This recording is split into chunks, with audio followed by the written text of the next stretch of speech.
Hello, mga kawarero. So, mayroong exciting part pala dun sa impeachment no, kahapon. Yung kay Senator Judge Amy Marcos, yung question na si Atty. Loto regarding dun sa date, no, November 6. So, sabi ni Atty. Loto, ano lang daw yung typo error.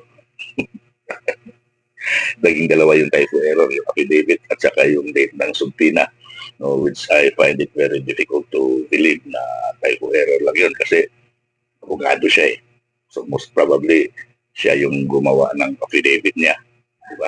Sila yung gumawa. At kung hindi man, bakit hindi niya binasa? No? Na may error pala yung affidavit. With all due respect kay Atty. Loto, ako I've been also an investigator before. Yung service pa ako. And I have done lots of affidavit, of course, sa mga witnesses at saka sa complainant. And I even also executed an affidavit of investigation. Now, yung ginagawa ko, pag nagpapapirma ako ng affidavit sa mga witnesses or sa mga complainant, pinapabasa ko yan sa kanila. No? Pinapabasa at pinapaintindi. And after reading the affidavits, tinatanong ko yung apayan kung naintindihan ba niya, wala ba siyang gustong idagdag, wala ba siyang gustong ibawas, no?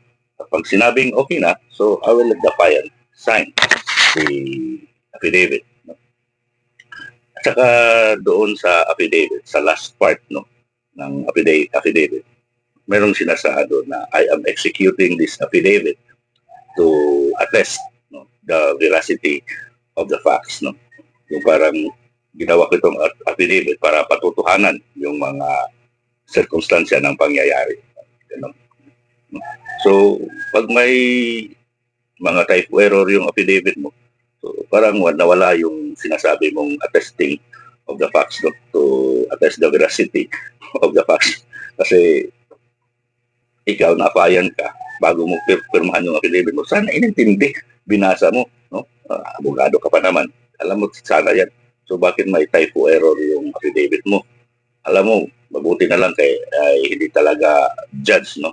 Si presiding judge, Chis Escudero, kasi so, kung sa mga criminal court ba yan, sa mga, yung mga judges doon, nako, sigurado pagagalitan ka. Hindi pwede ikaw ang investigador ka, tapos may typo error yung affidavit mo. Red flag yun. So doon talaga natin makikita mga kawarrior, no? If yung salaysay mo ay may halong pagsisinungaling, talagang mahahanapan yan ng butas. Mahahanapan yan ng butas. Kasi hindi ko talaga parang hindi ko maintindihan kung bakit may typo at hindi ako naniniwala no, na may typo error yung affidavit nila. Talagang ginawa nila yung data. Kaya lang, nakitaan sila ng butas ni Madam Amy Marcos. So, yun, red flag na yun. At saka, wala na para sa akin talaga. Though it would not make the whole affidavit defective, pero wala na. May butas na rin. Butas na rin yung affidavit nila.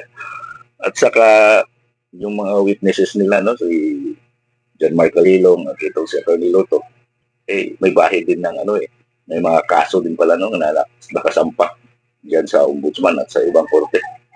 Well, pare-pareho din lang yan ng mga prosecution panel, no? Yung mga congressman na prosecution panel.